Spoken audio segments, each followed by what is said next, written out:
Social media hamachuuf deemna. Garuu barcumarra ta'anii muka namatanii jaamiti Oromoon. Social media nu fayyadaa jira moo nu miidhaa jira? Irraa barachaa jira moo daran nu doomsaa jira? Nu tokkoomsaa jira moo addaan nu diigaa jira? Gaafilee kanneeniif deebisaa mataa keetii kooment irratti barreessi. Egaa viidiyoon irraa kun barumsa salphatti argamuu hin dandeenye guddaa tokko of keessaa qaba. Hanga dhumatti qalbiidhaan sirriitti dhaggeeffadhuutii na hordofi. Ganama yeroo hirriiba irraa kaate osoo mataadhaan ol hin jenne bilbila kee fuutee feesbuuka seenta.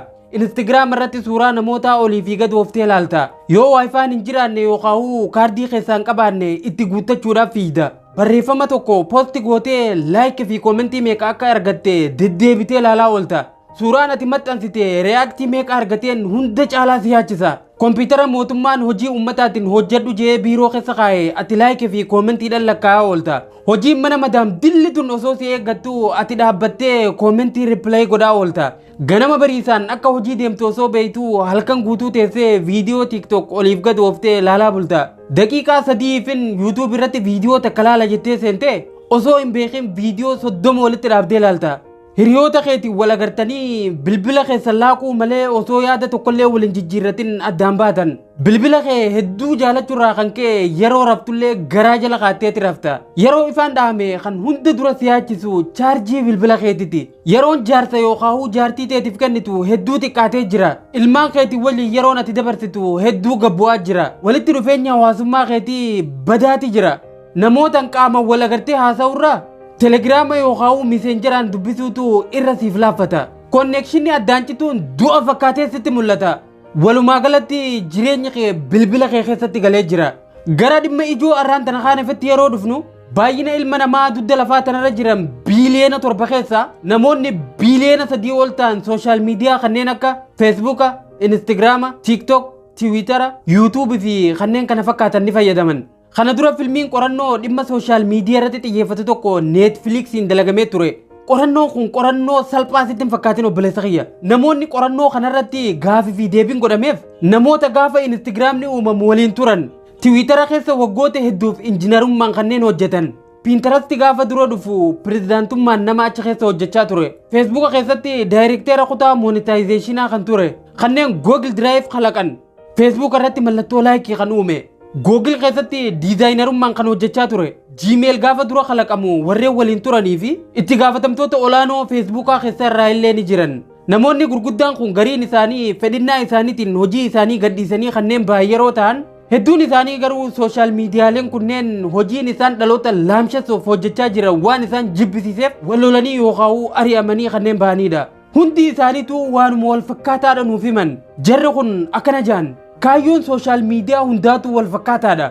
Biizines moodeelli hunda isaaniitu akkamitti fayyadamtoota iskiriinarra tursiifnaadha. Nama tokko akkamitti Feesbuuka yookaan YouTube irra yeroo dheertuudhaaf tursiifna kan jedhuu fi akkamitti daranuu xiyyeeffannaa isaa ofitti harkisuu dandeenyaa kan jedhudha. Umrii isarraa waggaa meeqa qooddannaa waan jedhu yaadaniiti gara hojii kan galan. Kaampaaniileen sooshaal miidiyaa kun hundi isaanii waan fayyadamtoonni dalagan guutumaan guututti argaa jiran ni hordofan, ni madaalan, ni qoratan. Suuraa takka hangam takka dhaabbattee akka laalte fi viidiyoo takka daqiiqaa meeqa akka laalte hunda quba qaban. Yeroo ati gaddite ni beekan, yeroo ati rakkattus si argan. Yeroo ati deemtu fi eessatti akka ati deemtu si hordofaati jiran. Viidiyoo fi suuraa qaama qullaa ati namaaf ergite osoo namni ati ergiteef sun hin agarre isaantu dura laala. Hanga nuti yaadnu kana caalaa kaampaaniileen sooshaal miidiyaa odeeffannoo dhuunfaa keenyaa qaban jechuudha. Yoo sirriitti ilaaltee jiraatte yeroo tokko YouTube osuma laalaa jirtuu jidduudhaan meeshaa ati bituuf yaada qabdu takka beeksisaan siif hin fidu. Feesbuukni nama ati waggaa 10 dura beektu people you may know jalatti fidee si ajaa'ibsiiseen beeku. Google irratti kophee takka laaluuf sarchi gootee guyyaa itti aanu sooshaal miidiyaa ati fayyadamtu hunda irratti beeksisni kophee san fakkaattuu dhufee azaasi godheen beeku.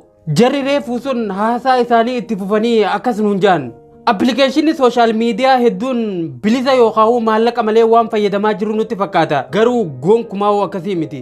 Sooshaal miidiyaalee kanneeniif dhaabbileen beeksisaa doolaara miiliyoonota lakkaa'amu kafalaaf. Nuti fayyadamtoonni akka meeshaati obboleeyyan kiyya. Sooshaal miidiyaan nuti fayyadamnu hundi waan nuti jaalannu, waan nuti jibbinu, waan nuti hojjannuu fi waan nuti karoorfannu waan sirriitti beekaniif daataa odeeffannoo keenyaa dhaabbilee beeksisaatiif dabarsaniiti gurguran. Galgala maal akka ati ilaaltu? guyyaa maal akka ati fayyadamtu. Fakkeenyaaf ji'a dhufu waan akkanaatiin bitaa jettee kaalendara keetti irratti yoo ati nootii qabatte hanguma guyyaan ati itti karoorfatte sun dhiyaachaa deemuni beeksisni meeshaa sanii dhufee si weerara. Yoo biyya biraatti akka deemuuf yaaddee onlaayinaan tikeeta bittee iimeela keetirraa qabaatte yeroo guyyaan imala keetii sun dhiyaate beeksisni hoteelota biyyaatti itti imaluuf yaaddee sun sooshaal miidiyaa hundaan dhufuu jalqaba. Algooriizim waan jedhamu tokkotu jira. Viidiyooleen ati yeroo mara laaltu oduu garagaraa odeeffannoo fi barreeffamoota gosa ati dubbiftu hunda erga galmeeffatanii sirritti qoratan booda karaa ittiin eenyummaa kee addaan baafatan jechuudha. Fakkeenyaaf YouTube kana seentee waan wal fakkaataa tokko viidiyoo lama yoo laaltee baate yeroo lammata deebitee YouTube seentu viidiyoo reefu sanii wal fakkaatu 100 ol recommend irratti si fida. Facebook irratti irra deddeebitee waa'ee dhimma tokkoo yoo dubbifte yeroo lammata Facebook seentu waa'ee dhimma sanii bal'inaan si fida. Facebook irratti nama naannoo tokkoo yoo argoote namoota naannoo sanii hedduu tokko fideeti akka argootu si afeera.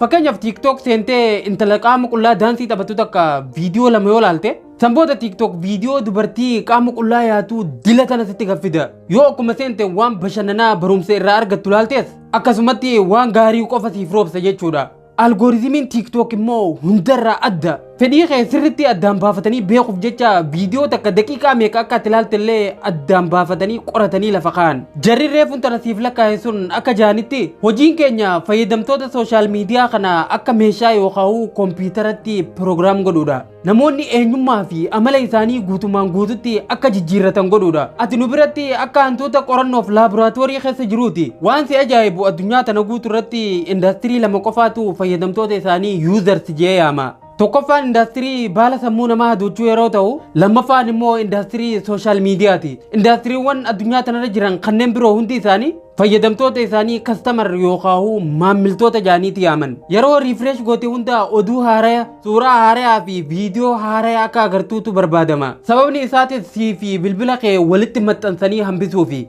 Fayyadamtoonni eenyummaa addaa akka qabaatantu barbaadama. Fakkeenyaaf intalti takka suuraa ishii caluma jettee kaate osoo humaa ittiin ida'ii yoo maxxansite laayikiin ishiin argattu hedduu xiqqaadha. Garuu filtaroota bareedina idaan fayyadamtee yoo suuraa ishii bareechite yoo shaadoo itti idaate kalara gogaa ishii yoo ibsitee fi maadaatii fi finniisa fuula ishii yoo sirritti dhoysite laayikii fi koomentiin ishiin argattu ni heddummaata. Namoonni koomentiidhaan ishii faarsanis ni baay'atan jechuudha. Funyaan hidhii fi kalarri mul'atu sun hundi kan ishiitii miti garuu jarri kun akka jaanitti kaayyoon keenya intala jaalatamtu bareedina ishiitiin namoonni itti hinaafanii fi hiriyoota ishii hunda caalaa hordoftoota qabdu uumuudha. Wanni hedduu nama gaddisiisu garuu intalti sun laayikii fi koomentii dila san kan argatte mataa ishii taatetii miti. Eenyummaa sobaa akka ishiin uumtu sooshaal miidiyaan gargaareeti malee eenyummaa ishii isa dhugaatii fi sirrii san akkasuma bifa ishii tan uumamaa san akka ishiin jibbitunuutu godhee siin jaan. Sababa kanaatiin dubartoonni hedduun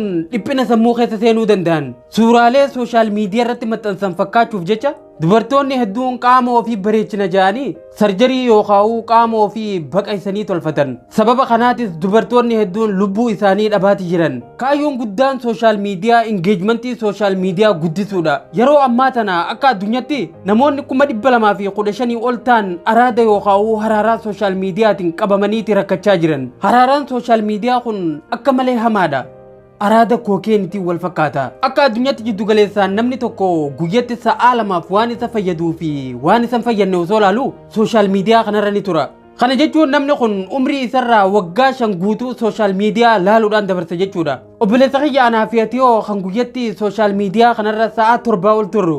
Xiqqoo malee walakkaa umrii keenya sooshaal miidiyaadhaaf dabarsinee kenninee jirra jechuudha bar. Akka addunyaatti yeroo ammaa bultii diigamtu 3 keessa takka sababaa haraaraa sooshaal miidiyaatiin wal qabata. Qaaliiwwan maatii keenya erga rakkina sooshaal miidiyaan dhaqqabsiisaa jiru dila kana dubbanne waan jarri kun furmaata ja'anii lafa kaa'an hedduu keessaa takka qofa fuudhee haa isiniin ga'u.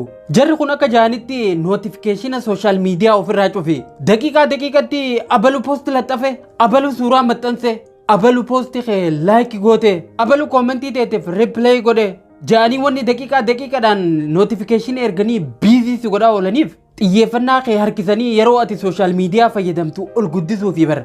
Algooriizimii kee sirriitti addaan baafatanii beekanii jiran. Obboleessoo ati sooshaal miidiyaa hooggani malee sooshaal miidiyaadhaan hin hoogganamin. Itti bo'aarii itti baradhu malee gonkumaa gabricha isaanii hin ta'in.